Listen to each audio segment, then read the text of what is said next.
Magandang araw, sir. Ako nga pala si Joey Carlo M. De La Cruz na nagmula sa BS Cream 18.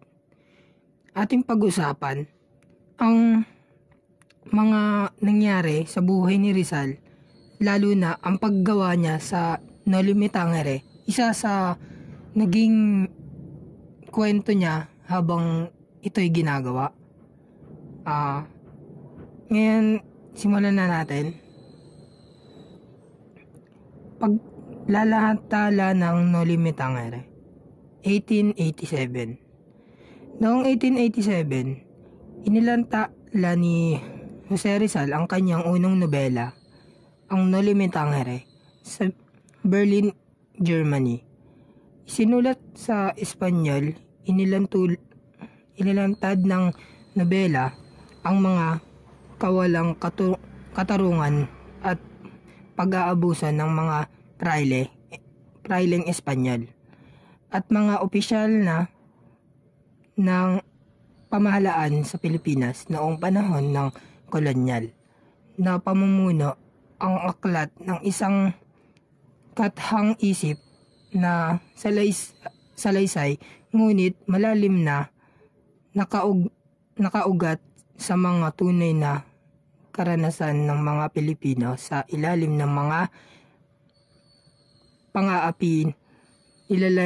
Nilalayon ni Rizal na gisingin ang pambansang kamalayan ng Pilipino at hikayatin ang mapayapa reforma. Ginamit niya ang panitikan bilang kasangkapan upang hamunin ang kalagayan ng paggawa ng Noli Me Tangere na isang revolusyonaryong piyesa ng hindi sa pamamagitan ng karahasan kundi sa pamamagitan ng talino at katotohanan. Dito is minulat niya ang mga mata or pinakita ni Dr. Jose Rizal kung gaano sila inaapi ng mga praileng Espanyol sa panahon nila at kung paano sila inaabuso ng mga mga sundalo, lalo na yung mga opisyal na sundalo. Doon na siya nag-isip na maglabas ng nobela na ibubunyag lahat ng pang-aabuso ng mga praile. Ang nobela ay malikhain dahil nagbigay ito ng boses sa mga tahimik. Pinuna nito ang simbahan at kolonyal na otoridad sa panahon ang hindi pagsangayon ay maaring mga hulugan ng kamatayan. Nagdulot ito ng takot sa mga piling Espanyol at pag-asa sa mga Pilipino. Ang katapangan ni Rizal, ang paglalahathala ng aklat ay isang panganib na gawaing nanganganib si Rizal na makulong o mabitay na sa kalaunan ay nangyari, ngunit pinagdaanan niya ito dahil naniniwala siya sa kapangyarihan ng katotohanan at edukasyon. Dito is takot yung mga Pilipino na magsalita para sa kanila. Kaya parang si Dr. Jose Rizal na yung naglakas loob na magsalita para sa lahat ng mga Pilipino dahil sa panahon na yun is yung mga Pilipino is takot sila sa mga Espanyol. Baka kasi kung anong gawin sa kanila is baka torturein sila, patayin sila. Ganun kasi mga iniisip ng mga Pilipino noon, kaya di nila sinubukang lumaban sa mga otoridad. Kaya ayun, si Rizal na yung tumayong tagapagtanggol ng mga Pilipino sa pamamagitan ng paggawa ng nobela nga.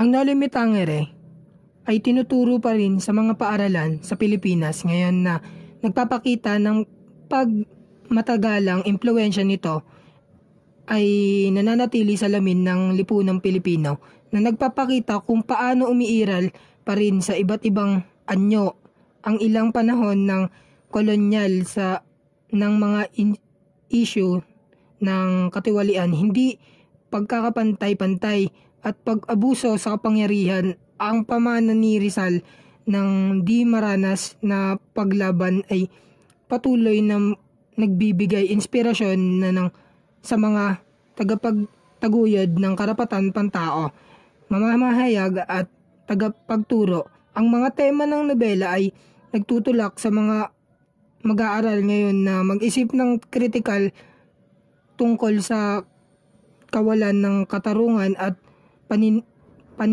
kanilang papel sa lipunan.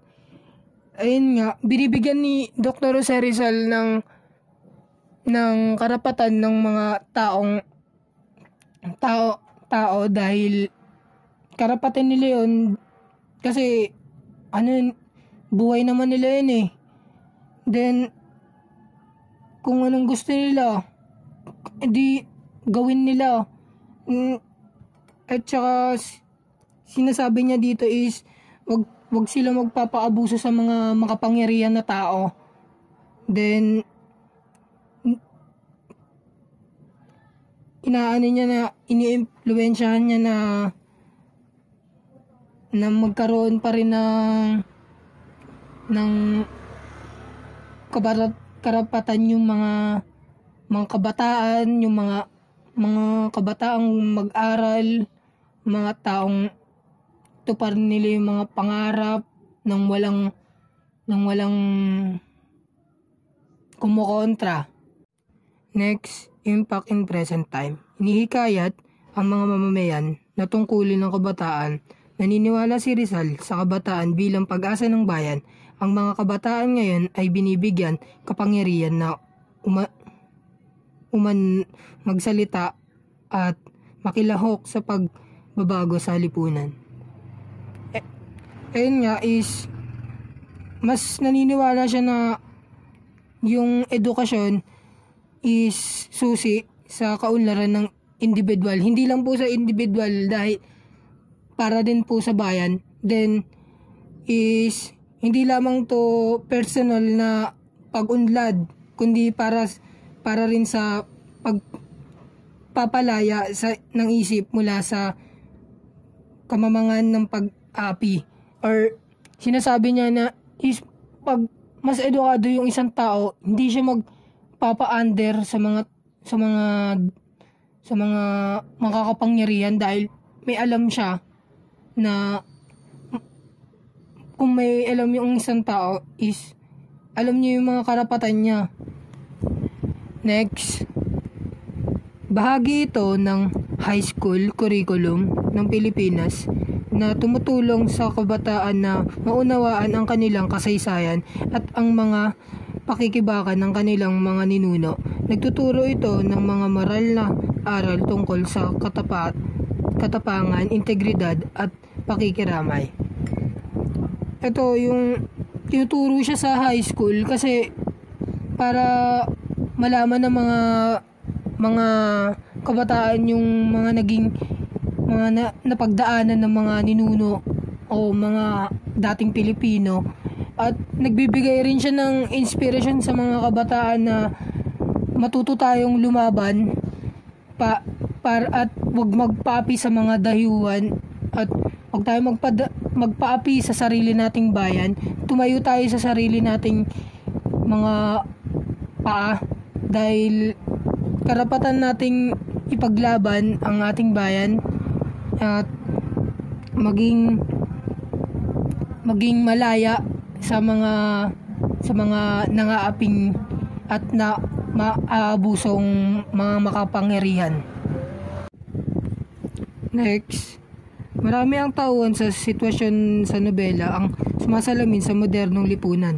Tulad ni Father Damaso na kumakatawan sa relihiyong pagkukunwari o ang mga opisyal ng gobyerno na umaabuso sa kanilang kapangyarihan na nagpapakita na maraming issue mula sa nakaraan ang umiiral pa rin ngayon sa iba't ibang anyo.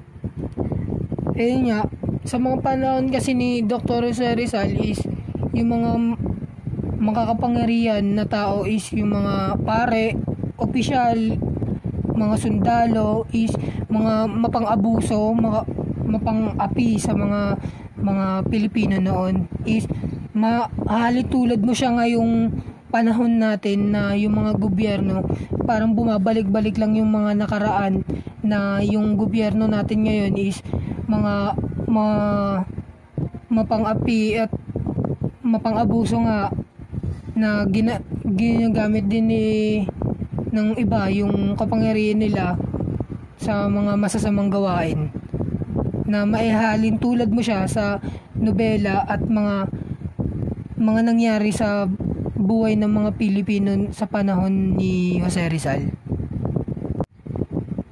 So dito na nagtatapos yung aking reporting. Muli, ako si Joey Carlo M. De La Cruz na nanggaling sa BS Cream 18. Maraming salamat po sa pakikinig.